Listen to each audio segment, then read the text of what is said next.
بسم اللہ الرحمن الرحیم۔ حضرت حضور سرور کائنات صلی اللہ علیہ وآلہ وسلم اور راکانہ پہلوان کا واقعہ۔ یہ واقعہ حضرت محمد صلی اللہ علیہ وآلہ وسلم کے زمانے کا ہے، جب عرب میں کشتی لڑنے کا رواج عام تھا، اور اس وقت کا سب سے بڑا اور مشہور پہلوان راکانہ تھا۔ راکانہ عرب قبیلے کا مشہور و معروف پہلوان تھا، اور اسے اپنی طاقت پر بے حد ناز تھا۔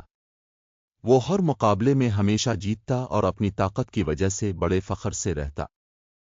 ایک دن حضرت محمد صلی اللہ علیہ وآلہ وسلم کا راکانہ سے سامنا ہوا۔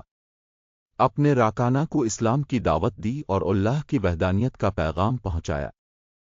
راکانہ نے آپ کی بات سن کر کہا کہ اگر آپ میرے خدا ہونے کا ثبوت دینا چاہتے ہیں تو میری ایک شرط ہے۔ اگر آپ نے مجھ سے کشتی جیت لی تو میں آپ کی بات کو سچ مان لوں گا۔ اس وقت راکانہ کو یہ یقین تھا کہ وہ کبھی نہیں ہار سکتا، کیونکہ اس وقت عرب میں اس سے بڑا پہلوان کوئی نہ تھا۔ حضرت محمد صلی اللہ علیہ وآلہ وسلم کی قبولیت۔ حضرت محمد صلی اللہ علیہ وآلہ وسلم نے راکانہ کی دعوت کو قبول کیا اور فرمایا، اگر میں تمہیں کشتی میں ہرا دوں تو کیا تم اسلام قبول کرو گے؟ راکانہ نے کہا کہ وہ اسلام قبول کرنے کا وعدہ کرتا ہے اگر آپ نے اسے شکست دے دی۔ کشتی کا مقابلہ۔ راکانہ نے اپنی پوری طاقت اور ہمت کے ساتھ حضرت محمد صلی اللہ علیہ وآلہ وسلم کے ساتھ کشتی شروع کی۔ سب کو یہی امید تھی کہ راکانہ حضرت محمد صلی اللہ علیہ وآلہ وسلم کو بآسانی شکست دے دے گا۔ مگر جب کشتی شروع ہوئی تو حیرت انگیز طور پر حضرت محمد صلی اللہ علیہ وآلہ وسلم نے ایک ہی وار میں راکانہ کو زمین پر گرا دیا۔ یہ دیکھ کر راکانہ حیران رہ گیا، کیونکہ اس کی پوری زندگی میں اس نے کسی سے شکست نہیں کھائی تھی۔ راکانہ نے یہ سوچ کر کہ شاید یہ ایک اتفاق تھا، دوبارہ مقابلے کی درخواست کی اور پھر پوری طاقت سے کوشش کی، مگر دوسری بار بھی حضور نبی کریم صلی اللہ علیہ وآلہ وسلم نے اسے گرا دیا۔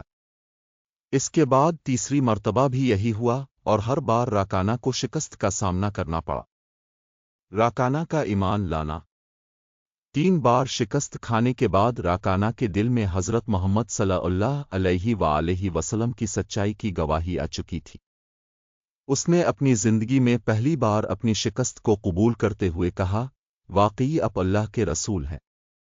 اس میں کوئی شک نہیں کہ آپ اللہ کے نبی ہیں، اور میں اللہ کی وحدانیت پر ایمان لاتا ہوں۔ راکانہ نے اسی وقت کلمہ شہادت پڑھا اور اسلام قبول کر لیا۔ اس واقعے نے لوگوں پر حضرت محمد صلی اللہ علیہ وآلہ وسلم کی سچائی کو ظاہر کیا، اور یہ ثابت کیا کہ آپ صلی اللہ علیہ وآلہ وسلم واقعی اللہ کے بھیجے ہوئے نبی ہیں۔